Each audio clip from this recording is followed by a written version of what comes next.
Oi, pessoal, tudo bom? Eu sou José Carlos Pinto falando com vocês aqui no canal Falando com Ciência sobre aspectos da educação, da ciência e da pesquisa que se faz no Brasil. Uma pergunta fundamental na área de ensino é a seguinte: afinal, o que é ser um bom professor? Essa pergunta é muito difícil e certamente suscita muita discussão. Há milhares de vídeos e postagens disponíveis na internet, milhares de trabalhos publicados em revistas especializadas, de teses de doutorado, de cursos integralmente dedicados a esse tema, como os cursos de pedagogia, de forma que nem de longe pretendemos esgotar esse tema nesse curto vídeo.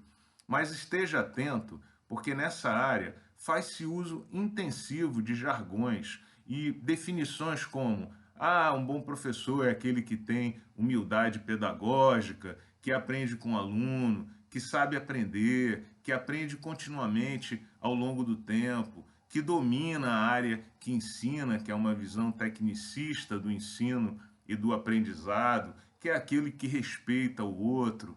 Todas essas características podem até ser eventualmente consideradas como bons atributos de um professor, mas não definem o que é um bom professor. Para pensarmos o que é um bom professor, temos que centrar a nossa discussão na atividade primária que ele exerce, que é ensinar e fazer o aluno aprender. Portanto, a gente poderia dizer que um bom professor é aquele que faz com que o aluno aprenda o que ele ensina. E aqui nós temos uma dificuldade, porque o aprendizado é uma atividade essencialmente individual, que depende do outro. O professor não tem como entrar na cabeça de um indivíduo e obrigar o indivíduo, de alguma maneira, a aprender alguma coisa que ele ensina. Portanto, a gente poderia dizer que um bom professor é aquele que estimula o aluno a estudar e aprender o que ele ensina. A, de alguma forma, superar as suas dificuldades. E, portanto, a gente vê aqui que o professor precisa estabelecer vínculos com o aluno para que essa atividade seja executada a contento.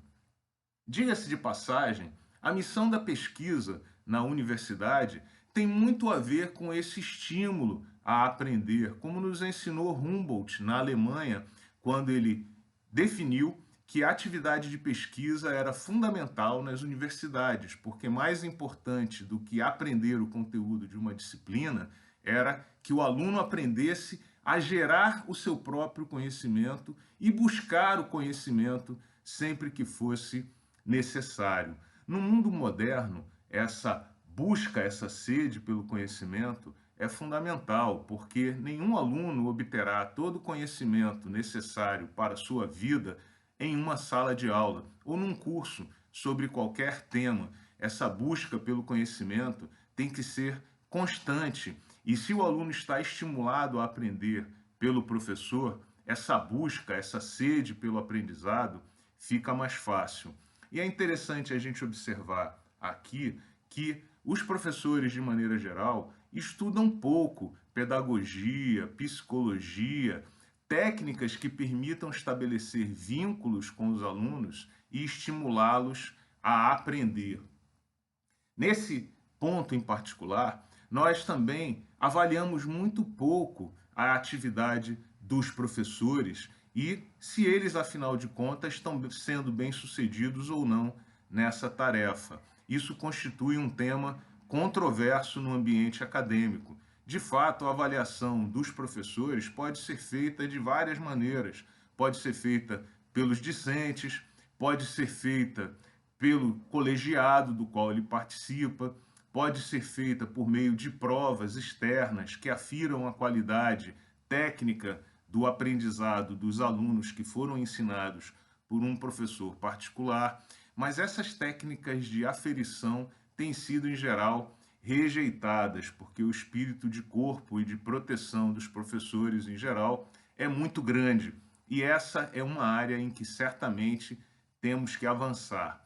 Se você pensar aí com seus botões, você vai certamente descobrir que você avaliou todos os professores da sua vida e que você certamente tem alguns professores que são os seus favoritos. E esses professores provavelmente não eram necessariamente aqueles que sabiam mais o conteúdo da disciplina ou que de alguma maneira expunham melhor o conteúdo da disciplina. Você provavelmente verificará que os seus preferidos são aqueles que mais lhe estimularam a estudar. Eu gostaria aqui de lembrar dois professores que passaram pela minha vida durante o segundo grau e pelos quais eu nutro até hoje uma admiração muito grande. Na minha avaliação, o segundo grau, o ensino médio, é o momento mais importante da formação do aluno, porque é o momento em que ele deixa de ser criança e vira um cidadão. Eu tive dois professores muito importantes para a minha formação nesse período. Um professor foi o professor Fernando, do curso Nobel, na Bahia, professor de português, que dizia que era muito fácil ensinar português, porque essa era a única matéria que a gente já sabia quando entrava na escola. E essa postura era tudo. Todos os alunos amavam o Fernando e todos se interessavam por estudar português. Eu, por um pouquinho, não deixei de ser engenheiro químico para estudar letras e literatura. Um segundo professor que eu sempre admirei muito também se chama Sérgio Guerra. Ele era professor de História, também no Nobel, na Bahia. E ele dava o curso de História de uma forma fantástica, baseada em revistas semanais, porque ele dizia que era preciso compreender todos os dias como a história nos trouxe até aqui. E foi aí que eu criei o hábito de ler revistas semanais, na época, final da ditadura, como Veja e Isto É.